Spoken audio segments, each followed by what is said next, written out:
Sesuatu yang sangat aneh sedang terjadi di Jepang. Yang sejujurnya Hari Sultan tidak tahu sampai Hari Sultan memposting tweet ini. Silakan lihat ini.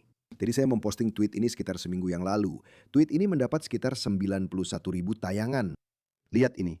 Di sini tertulis, Islam tidak cocok dengan Jepang. Ini adalah akun Jepang yang dijalankan oleh orang Jepang. Jadi saya bilang, saya tiba-tiba melihat banyak tweet Islamofobia dari Jepang. Kenapa orang Jepang tiba-tiba jadi khawatir tentang Islam? Jelas, kata Islamofobia di sini dalam tanda kutip. Jadi saya benar-benar tidak tahu itu karena saya pikir Jepang adalah satu-satunya negara modern, maju, dan makmur yang menolak untuk menerima gagasan multikulturalisme di mana Anda membawa orang-orang dari budaya dunia ketiga yang barbar, primitif, dan abad pertengahan. Tapi ternyata saya salah. Dan jika Anda juga berpikiran seperti itu, maka Anda juga salah. Lihatlah ini. Jadi ini adalah akun Jepang lain yang membongkar rahasia kotor Sanae Takaichi yang saya kagumi sampai baru-baru ini tentang kebijakan imigrasi pemerintahannya dan LDP yang telah terungkap. Mereka membanjiri negara ini dengan sejumlah besar orang asing sambil bersikeras bahwa ini bukan kebijakan imigrasi. Jadi di sini dia sedang diinterogasi oleh seseorang. Saya tidak tahu ini apa. Usulan amandemen akan saya bacakan dengan cepat untuk Anda. Jadi inilah seorang politisi oposisi. Dia bertanya kepada Takaichi, saya ingin bertanya kepada Tuan Kondo sekarang. Penurunan angka kelahiran dan penerimaan orang asing yang cepat sedang berlangsung, yang akan segera mengubah struktur populasi negara kita secara signifikan, kurang lebih seperti yang terjadi di Eropa dan Barat pada umumnya. Ada warga negara yang merasa ada krisis terkait hal ini. Menteri Kehakiman juga mengeluarkan makalah pada bulan Agustus lalu mengenai pendekatan dasar dalam menerima orang asing.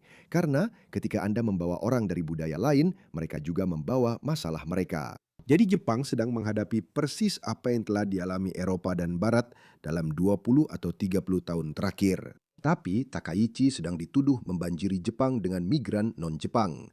Jadi lihatlah ini. Video-video seperti ini sekarang mulai bermunculan. Lihat ini. Orang-orang ini, kemanapun mereka pergi, mereka melakukan hal yang sama berulang kali. Mereka tidak menghormati budaya lokal. Di negara minoritas muslim seperti Jepang, ketika waktunya untuk berdoa memang sangat sulit untuk Masalah yang sama juga terjadi dengan ini. Mereka bilang orang-orang ini datang ke sini. Mereka hanya berdiri di lorong atau jalan umum dan mulai berdoa. Dan jelas, orang Jepang tidak senang dengan hal ini karena mereka sudah melihatnya di mana-mana. Bukan itu, lihat ini. Kepada semua muslim, saat berjalan di sekitar masjid di distrik Yodogawa atau Osaka, rasanya seolah-olah itu bukan lagi Jepang. Jika Anda berniat untuk secara bertahap mengubah masa depan Jepang, seperti yang terjadi di Britania Raya atau Prancis, itu benar-benar tidak dapat diterima. Saya mohon, tolong kembalilah ke negara asal Anda. Lihat ini, sama saja. Video ini diambil di Osaka, di negara Muslim. Itu di Nishiyodogawaku, Osaka, bukan ini Jepang. Teman-teman, ini Jepang. Dulu dikenal bersih dan makmur, disiplin, tapi tidak lagi. Jepang juga telah terinfeksi oleh virus globalisme, multikulturalisme. Dan orang-orang Jepang sekarang mulai memprotes. Lihat ini, Japan First Party, Australia First, America First, Britain First. Mengapa orang-orang ini, kemanapun mereka pergi, membuat penduduk lokal menjadi nasionalis? Orang-orang yang tidak peduli dengan budaya lain atau ras lain. Mereka umumnya bukan rasis. Mereka hanya ingin dibiarkan menjalani hidup mereka sendiri. Mereka ingin menjalani hidup mereka dengan damai. Dan ketika orang-orang ini datang ke sana, semua orang menjadi rasis. Tidak, karena mereka tidak bersikap rasis. Mereka sedang berjuang untuk bertahan hidup. Lihat ini sedang terjadi di seluruh Jepang saat ini. Nah, ini saya tidak tahu, itu tidak terdengar seperti Muslim. Jadi, ini adalah seorang tetangga. Jadi, ini adalah orang Jepang yang terbangun karena musik keras ini. Dan lihat saja.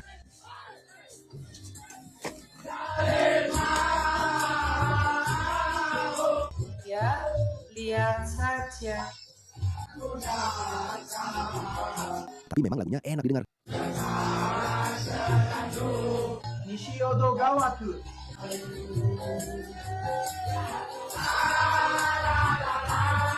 Jelas itu terlihat seperti malam hari.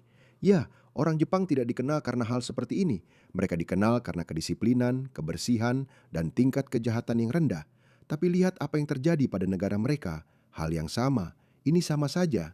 Lihat ini lebih mengkhawatirkan. Rakudo Hall di Hiroshima, sebuah kuil Buddha suci yang berusia lebih dari 1200 tahun dan selamat dari bom atom, telah terbakar habis hari ini.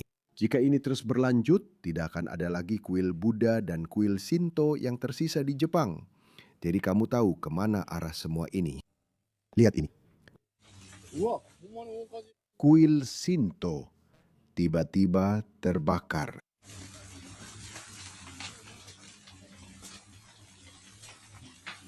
Masih banyak lagi, lihat ini.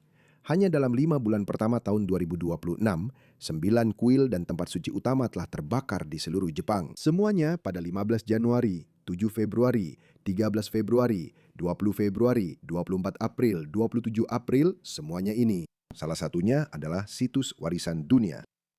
Ini bukan kebakaran biasa. Dan lihat ini, tiba-tiba bangunan-bangunan itu jadi mudah terbakar.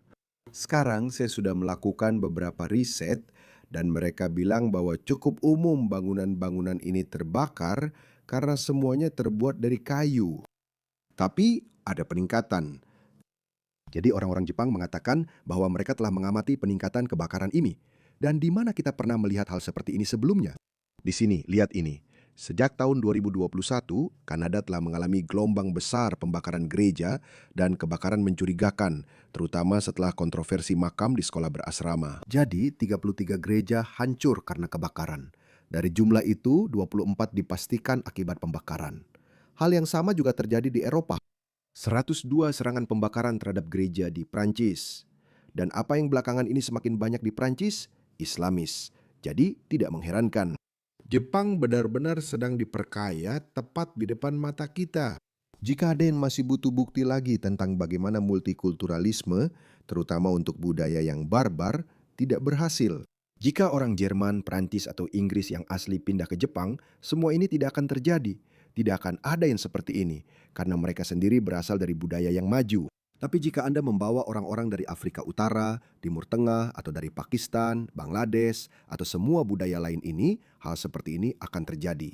Banyak orang sekarang mulai mengatakan bahwa korban pertama dari migrasi massal adalah perempuan dan anak-anak.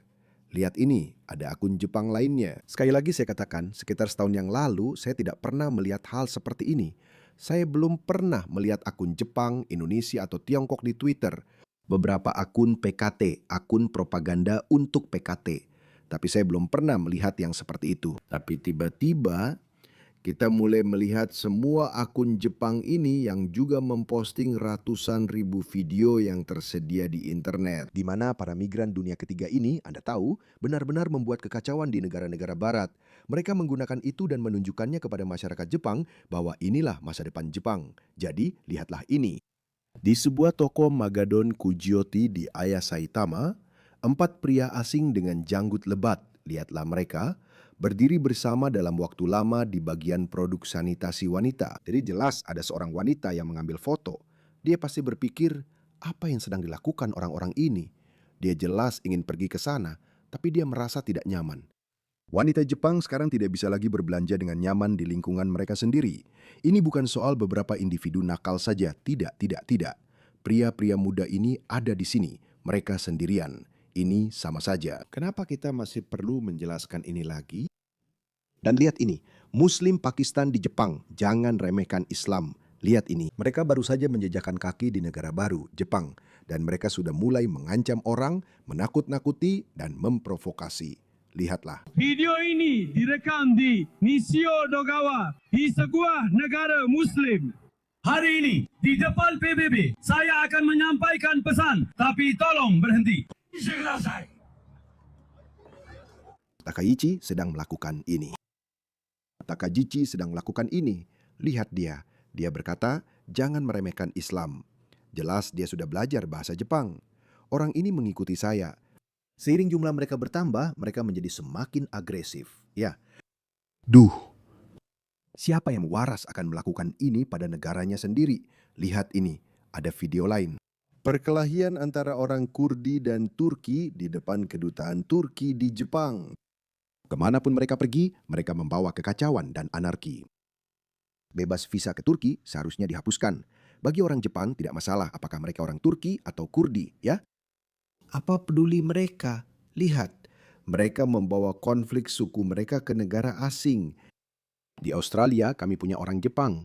Kami punya Muslim yang membenci Yahudi karena mereka membenci Yahudi. Di dalam, di dalam. Di Britania Raya kita punya orang India dan Pakistan yang saling bermusuhan. Kenapa? Lihat saja hal yang sama. Hal yang sama. Saya pikir hal serupa juga terjadi di Turki. Begitu juga di Jerman dan juga di Perancis. Kenapa kalian membanjiri negara kalian dengan budaya-budaya yang sangat buruk ini? Kenapa? Jadi siapapun yang sok berperi kemanusiaan, liberal kiri gila yang masih menyalahkan Barat harus melihat ini. Mereka harus menjelaskannya kepada kita. Bagaimana itu mungkin terjadi? Bahwa kemanapun orang-orang dari budaya kuno ini pergi, masyarakat setempat jatuh ke dalam kekacauan, anarki, dan kerusuhan. Kemanapun mereka pergi, gejolak sipil pun menyusul. Jadi saya benar-benar terkejut melihat hal ini terjadi di Jepang. Saya pikir Jepang adalah satu-satunya negara yang telah menerima kepunahan. Saya lebih memilih punah. Saya paham bahwa Jepang adalah negara dengan penurunan jumlah penduduk tercepat. Jadi mereka sedang mengalami keruntuhan demografis yang tidak dialami negara lain. Saya rasa Korea Selatan akan menyusul, tapi mereka selalu menolak keinginan untuk mengisi kekurangan itu dengan migrasi. Jelas, mereka tidak bisa mendatangkan orang-orang etnis Jerman, Swedia, dan Norwegia karena semua negara maju itu juga mengalami krisis demografis mereka sendiri. Jadi mereka berpikir, demi merawat orang tua kita, karena piramida penduduknya terbalik, mari kita datangkan orang-orang dari budaya yang membenci kita. Jika satu situasi saja sudah buruk, maka ini bahkan lebih parah. Seharusnya tidak membawa orang-orang ini masuk. Saya tidak bisa menemukan itu. Saya tidak bisa menemukan tweet di mana orang Jepang mengatakan hal itu. Banyak pria dari Bangladesh dan Pakistan yang datang ke Jepang. Mereka memberitahu orang Pakistan lain atau orang Jepang, serta orang Kurdi dan Turki lainnya untuk datang ke Jepang.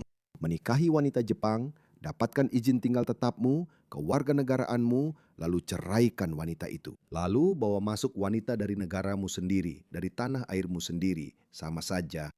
Sama saja. Kenapa para politisi ini melakukan hal seperti ini? Saya benar-benar tidak mengerti. Seperti yang saya katakan, saya lebih memilih punah daripada menyerahkan budaya saya kepada para barbar ini.